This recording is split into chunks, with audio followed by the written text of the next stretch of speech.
고린도전서 15장 9절에서 10절 같이 읽습니다. 나는 사도 중에 가장 작은 자라.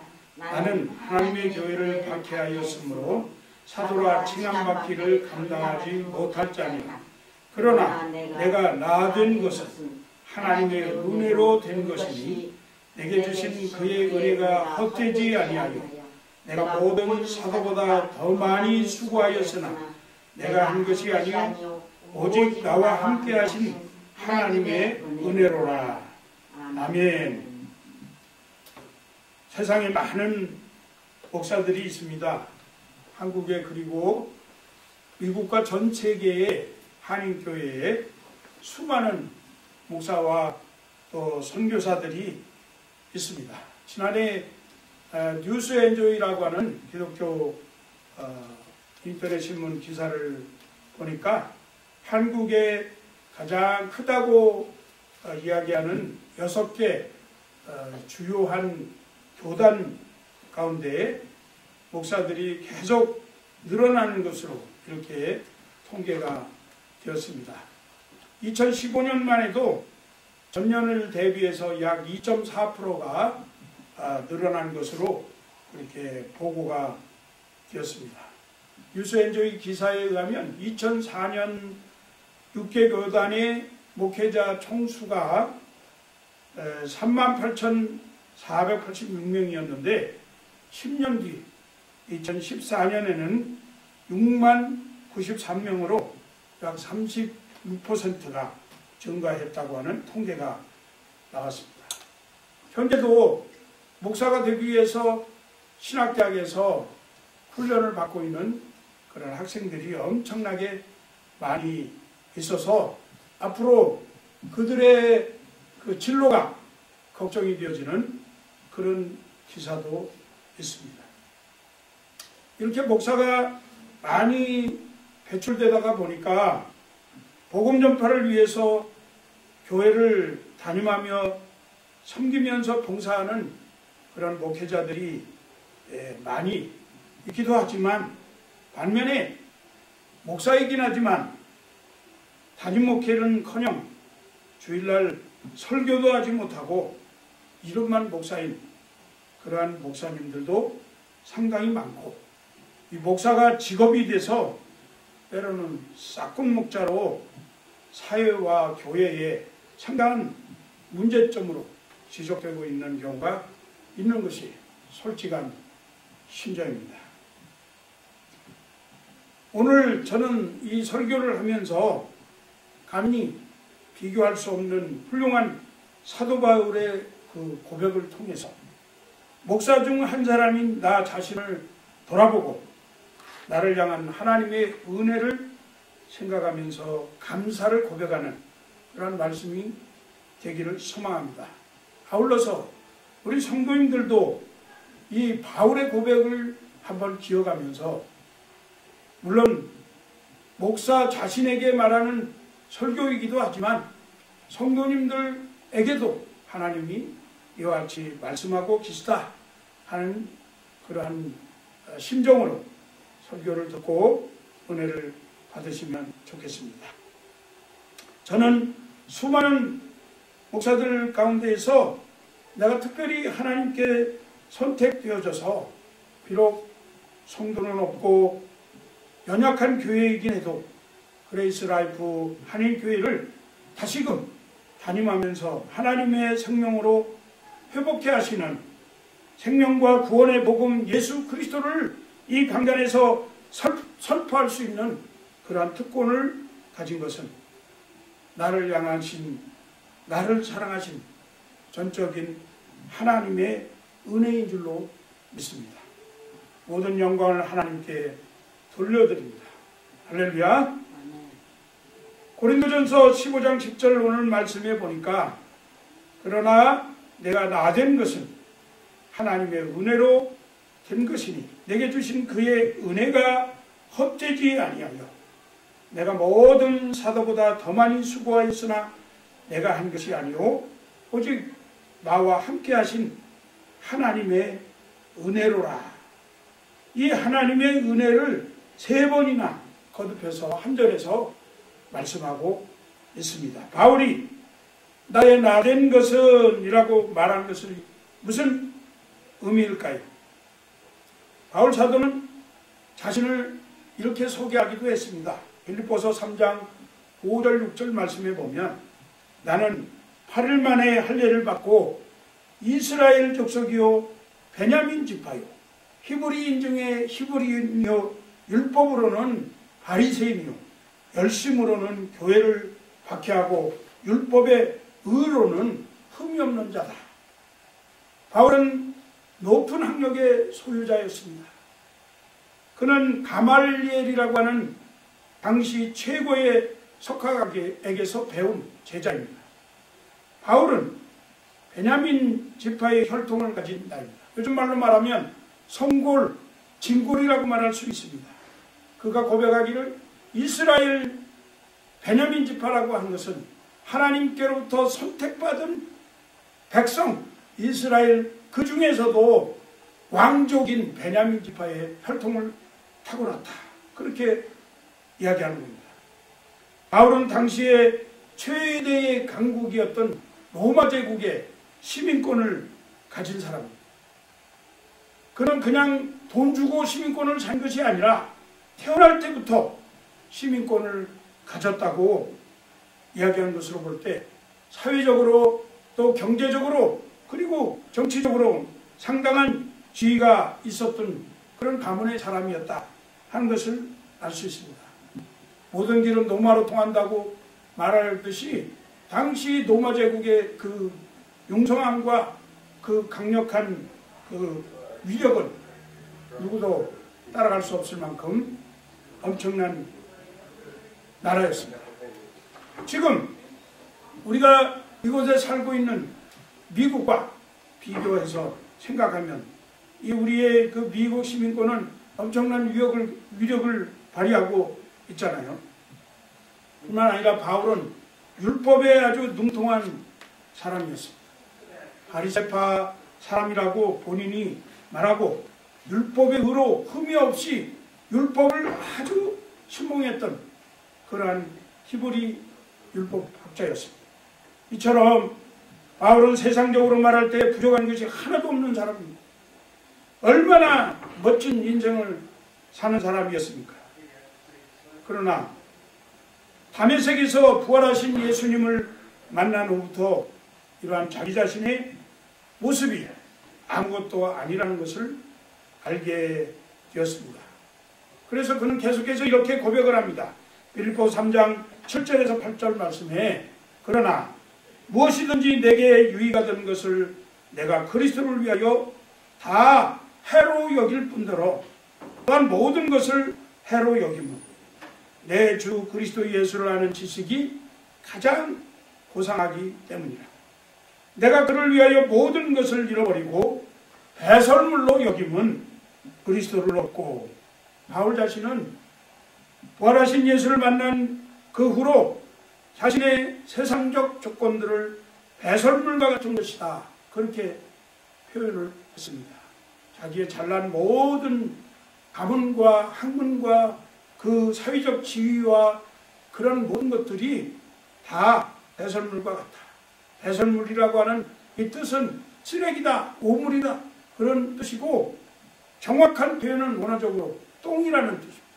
똥과 같이 아무 쓸모없는 그러한 자신의 모습을 발견했습니다.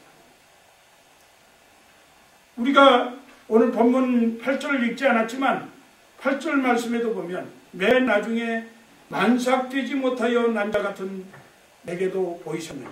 만삭되지 못하였다. 만삭되지 못하였다. 엄마 뱃속에서 10달을 채워가지고 나와야 되는데 10달을 채우지 못하고 마치 낙태되는 것처럼 유산되는 것처럼 모자라게 나왔다. 그렇게 자신을 겸허하게 말하고 있습니다. 세상 사람들은 가문과 학벌과 재산과 지위 같은 것들을 인생을 평가하는 데 있어서 가장 중요한 항목이라고 생각을 합니다. 그래서 혼인을 할 때도 보면 상대방의 그 배우자를 선택하고 그렇게 할 때도 그러한 것들을 먼저 조건을 보는 거예요. 돈이 얼마나 많냐? 어느 집안 사람이냐? 얼마나 공부했냐? 이런 것들을 따지고 그렇게 하게 됩니다. 그러나 사도 바울은 그런 모든 것들이 예수 그리스도 그분이 존귀하시기 때문에 그 예수 그리스도 앞에서는 다 똥과 같이 여긴다. 그렇게 고백했던 겁니다. 물론 사도 바울도 예수 믿기 전에는 이런 모든 것들이 대단한 것으로 여겼던 그런 사람이죠. 그러나 생명의 주 예수 그리스도를 만나고 보니 재산이 배설물에 불과합니다. 예수를 만나고 보니 권력이 쓰레기 같은 거예요. 지식이 오물로 보이고 자기가 아무리 높은 명성을 가지고 있다 하더라도 그런 것들이 다 똥으로밖에 보이지 않았다 하는 겁니다. 사울은 본래 이름이 본명이 사울이었어요. 그런데 부활하신 예수님을 만나서 새 생명을 체험하고 난 뒤에는 사울이라는 이름을 버리고 바울이라고 이름을 고쳤습니다. 그래서 사도 바울은 예수 만나고 난 뒤에 이름이 바울이에요. 바울이라고 하는 뜻은 작다라는 뜻이 있습니다. 이름에서 벌써 자기 자신을 겸손하게 낮추었던 겁니다. 위대하게 생각했던 자신이 하나님 앞에 서서 보니까 예수 그리스도의 그 존귀함 앞에서 보니까 너무나도 작고 천하다 하는 것을 깨달은 겁니다. 그래서 오늘 본문 9절에 내가 나는 사도 중에 가장 작은 자라 그렇게 고백하면서 사도라고 칭함받기를 감당하지 못할 것이다. 사도로 불리는 것조차도 자격이 없다. 내가 목사지만 목사 가운데에서도 가장 작은 목사요. 또 목사라고 부를 만큼 그렇게 감당하지 못하겠다. 그런 고백을 하게 됩니다.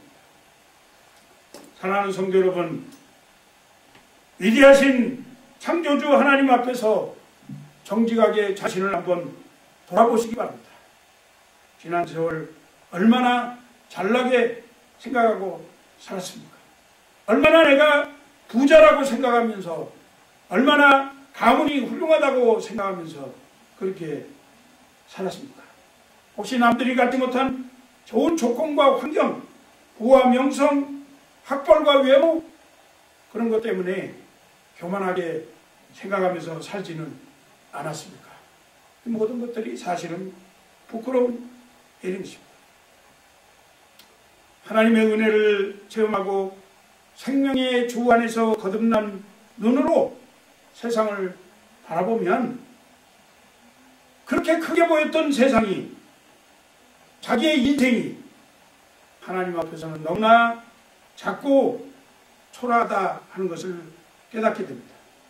우리가 자랑하는 이 모든 조건들도 하나님께서 은혜로 주신 줄로 믿습니다. 내가 만들어서 되어진 것이 아니에요. 내가 이루어서 되어진 것이 아니에요. 내가 노력해서 얻어진 것이 아니에요.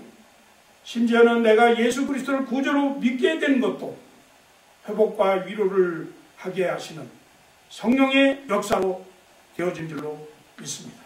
내가 신앙심이 있어서 믿음이 있어서 주님을 선택한 것이 아니다 그 말입니다. 하나님이 먼저 나를 찾아오시고 하나님이 나를 먼저 선택해서 사랑해 주시니까 하나님의 자녀가 된 것뿐입니다. 그래서 요한복음 15장 16절은 너희가 나를 택한 것이 아니오 내가 너희를 택하여 세웠나니. 요한일서 4장 19절 말씀은 우리가 사랑하면 그가 먼저 우리를 사랑하셨습니다. 이렇게 말씀합니다. 내 인생을 내가 만든 것이 아닙니다. 출생에서부터 오늘에 이르기까지 하나님께서 은혜와 함께 하심으로 인도하신 것입니다. 오늘의 내가 이 자리에 있는 것은 하나님의 은혜와 선물인 줄로 믿고 하나님 아버지께 감사하는 성도들이 되시기를 축원합니다. 다음으로 제가 생각해 보려고 하는 것은 9절 말씀이 말하고 있는 지극히 작은 자라 하는 것입니다. 바울이 사도로서 복음 전파를 감당할 때 여러 가지 어려운 점들이 있었어요. 특히나 사도로서 주의 일을 하는데 가장 치명적인 약점이 있었다면 그것은 바울이 교회를 핍박했다고 하는 사실입니다. 바울이 교회를 핍박하는데 제일 앞장섰던 사람입니다. 스데반을 죽이는데 그 돌로 쳐 죽이는 현장에 제일 앞장서서 가표투표를 던졌던 사람. 바울은 실제로 육신의 예수님을 만나본 적이 없고 예수님을 따라다니면서 다른 사도들과 같이 제자 훈련을 받은 적이 없는 사람입니다. 오히려 예수 믿는 사람들을 핍박하면서 잡아 죽이려고 그리고 목에 가두려고 쫓아다니면서 그러한 명령서를 받아가지고 다마스커스로 가는 길에서 부활하신 예수님을 도중에 만나게 되고 그 예수님께서 말씀하시는 음성을 듣고 예수님이 부르시는 그 부르심에 순종하고 사도가 된 사람입니다. 그래서 바울은 초대교회 사도들과 사이에서 정통성이라고 하는 시비가 항상 있었습니다. 그런 바울이 자기 자신의 모습을 돌아보면서 자신은 하나님 앞에서 무익한 사람, 무가치한 사람이라고 고백하고 있는 겁니다. 나는 자격이 없는데, 나는 무익한 사람인데, 나는 예수 그리스도의 종으로서 아무런 가치가 없는 사람인데, 내가 예수를 비방한 사람이고 내가 예수 믿는 사람들을 핍박하고 박해하고 폭행하고 죄인 중에 내가 괴수인데, 이런 고백을 늘 하고 있는 사람. 저도 마찬가지입니다. 목사로서 늘 내가 부족한데 무가치한 사람인데 내가 예수님 말씀에 잘 순종하지 못하고 내 고집대로 살려고 하는 사람인데 늘 그런 마음에 내가 예수를 핍박하는 사람인데 내가 예수를 비방하는 사람인데 내가 죄인 중에 괴수인데 이런 고백 속에 목회를 감당하고 있습니다. 디모데전서 1장 15절 16절 말씀에 보면 미쁘다 모든 사람이 받을 만한 이 말이요 그리스도 예수께서 죄인을 구원하시려고 세상에 임하셨다 하였도다. 죄인 중에 내가 괴수니라.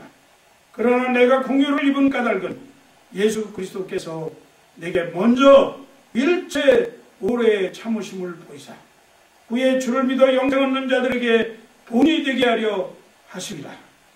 예수 그리스도께서 나의 모든 마음의 생각과 행실을 보시고도 악한 모습을 보시고도 일체 오래 참으시면서 다시금 회복시키셔서 하나님의 복음을 위해서 수종들게 하시고 그리고 주를 믿어 영생 얻는 후대의 많은 사람들에게 나로 하여금 본이 되게 하려고 나를 지금도 붙들고 회복시키시고 목회를 하게 하신다 하는 말씀에 저는 은혜를 받습니다.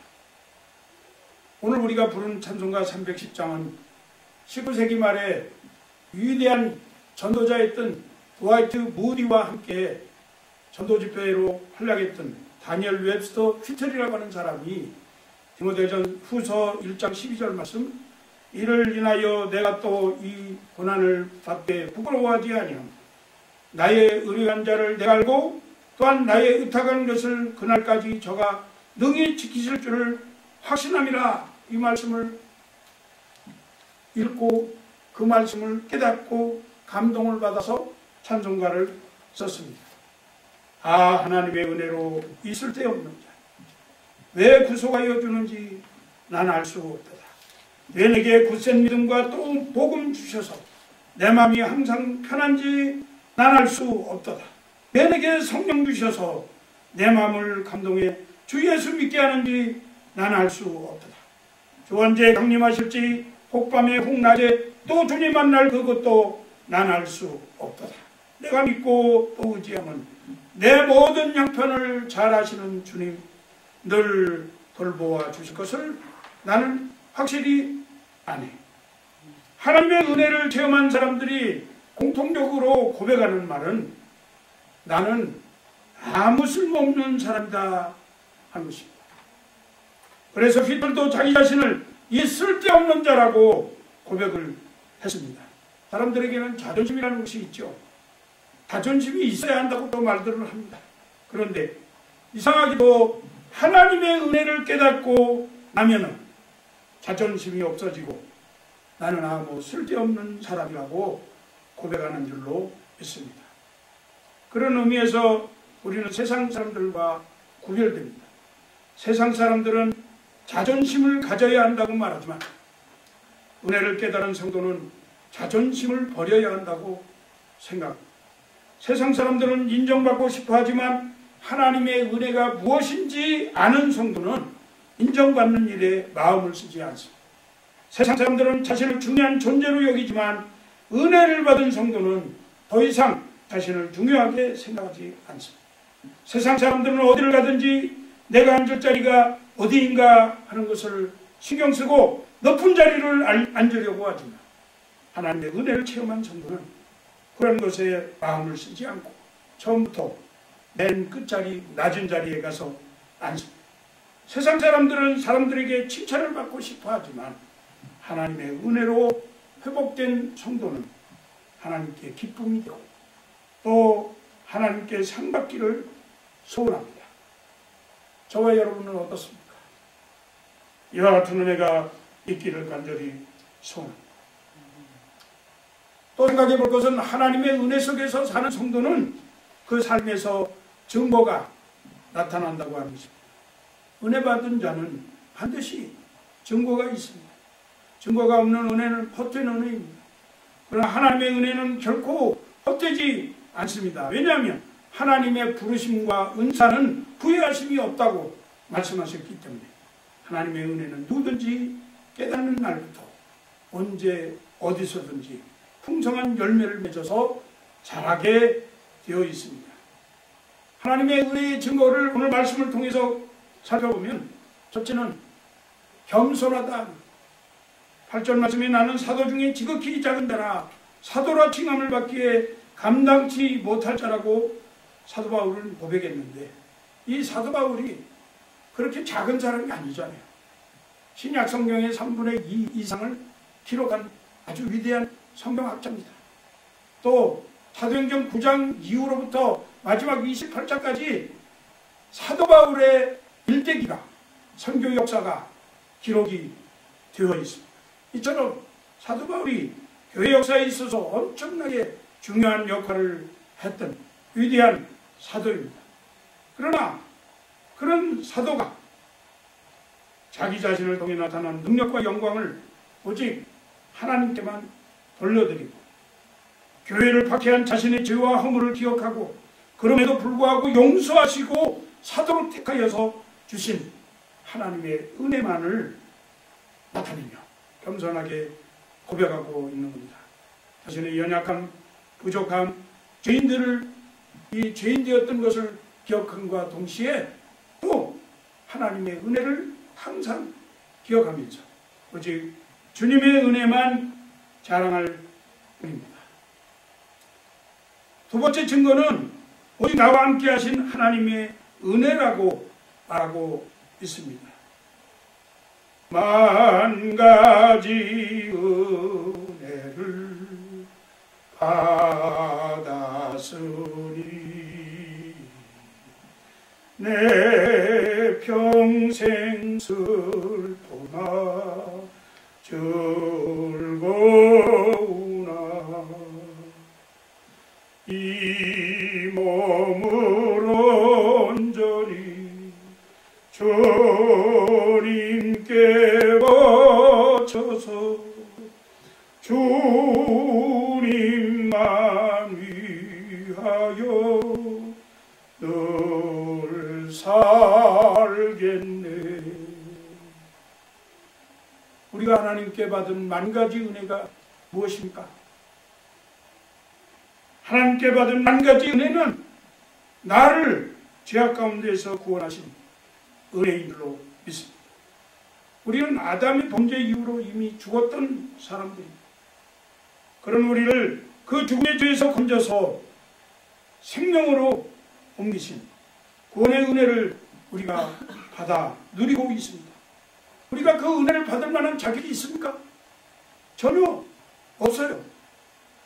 하나님이 무조건 값없이 주셨기 때문에 그 구원은 하나님의 놀라운 선물인 것입니다. 로마서 5장 8절 말씀, 우리가 아직 죄인 되었을 때에 그리스도께서 우리를 위하여 죽으심으로 하나님께서 우리에게 대한 자기의 사랑을 확증하십니다. 우리가 이미 죄인이었는데 죄인이었을 때에 그리스도께서 우리를 위하여 구원의 놀라운 은혜를 베풀어 주셨다. 세 번째 증거는 우리의 삶에서 감사와 기쁨이 충만한 삶으로 드러납니다. 그러나 나의 나된 것은 하나님의 은혜라고 고백하는 것은 바로 감사와 기쁨이 그리고 하나님께 영광을 돌려드리는 충만한 삶이 있는 것입니다. 바울은 복음을 전하면서 수많은 고난과 어려움을 당했어요. 그러나 자신의 죄와 허물에도 불구하고 사도가 된 것을 생각하면 너무나 그것이 감격과 감사와 기쁨이 넘쳐난 것이었습니다. 저도 자격 없지만 하나님께서 하나님의 은혜로 이렇게 목회를 할 수 있도록 해주신 것 생각마다 감사와 감격이 넘쳐납니다. 기쁨이 충만합니다. 하나님의 은혜 때문에 환난 중에서도 포기하지 않고 인내하면서 항상 기뻐하면서 범사에 감사하면서 주님의 일을 할 수 있었습니다. 은혜의 하나님께서는 환난 중에도 우리를 강하고 견고케 하시는 분이십니다. 개인적으로 자신을 악하게 만드는 고질적인 그런 병으로 인해서 어려움을 당하기도 했지만 오히려 육체의 가시 때문에 하나님께 쉬지 않고 기도하고 네 은혜가 네게 족하다 하는 하나님의 응답과 사랑을 체험하게 되었습니다. 저는 사실 귀가 잘 안 들려서 오랫동안 고생을 했어요. 어려서부터 한쪽 귀를 잃었고 한쪽 귀 가지고 듣다가 또 작년 여름부터 느닷없이 인펙션이 들어와가지고 귀가 들리지 않으니까 너무 답답한 거예요. 그래서 목회를 할 수가 없었어요. 목회를 안 하려고 그랬습니다.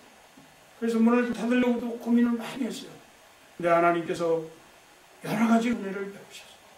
귀를 수술하게 하시고 수술이 성공적으로 잘 맞춰지게 하시고 그 귀가 지금 너무 잘 들려서 듣지 않아도 될 그런 얘기까지 들릴 정도로 그렇게 참 하나님께서 은혜를 주셨어요. 다시금 이렇게 강단에 서서 말씀을 전할 수 있는 기회를 주신 겁니다.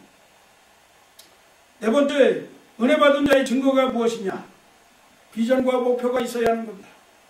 10절 말씀을 보면 내게 주신 그의 은혜가 헛되지 아니하며 내가 모든 사도보다 더 많이 수고했다. 그렇게 말씀하겠고 자신이 아무것도 아니라고 생각했던 인생이 은혜를 받으면 거룩한 사명이 생기는 겁니다. 하나님의 은혜를 받고 은혜를 깨달은 사람은 복스러운 소망과 선한 일을 성취하기 위해서 열심과 성실을 다해서 일하게 됩니다. 바울도 만 가지 은혜에 보답하기 위해서 거룩한 비전과 목표를 가지고 오직 그것을 성취하기 위해 삶을 집중하면서 성실과 열심과 최선을 다해서 삶을 살았습니다.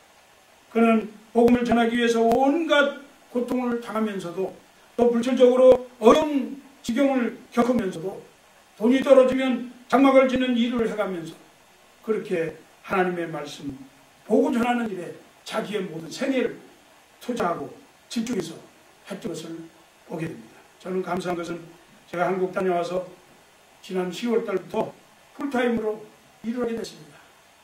일하는 것은 교회가 어렵기 때문에 교회 대정상 도저히 생활을 할 수 없으니까 걱정하고 어떻게 하면 이 모계지를 내나 늘 고민하고 그랬는데 하나님 참 이상하신 거예요. 한 달도 모계지 걸르지 않게 하고 자동차 페이면 한 달도 걸르지 않게 하고 어떤 모양으로든지 하나님이 돕는을 베푸시는 것을 체험했습니다.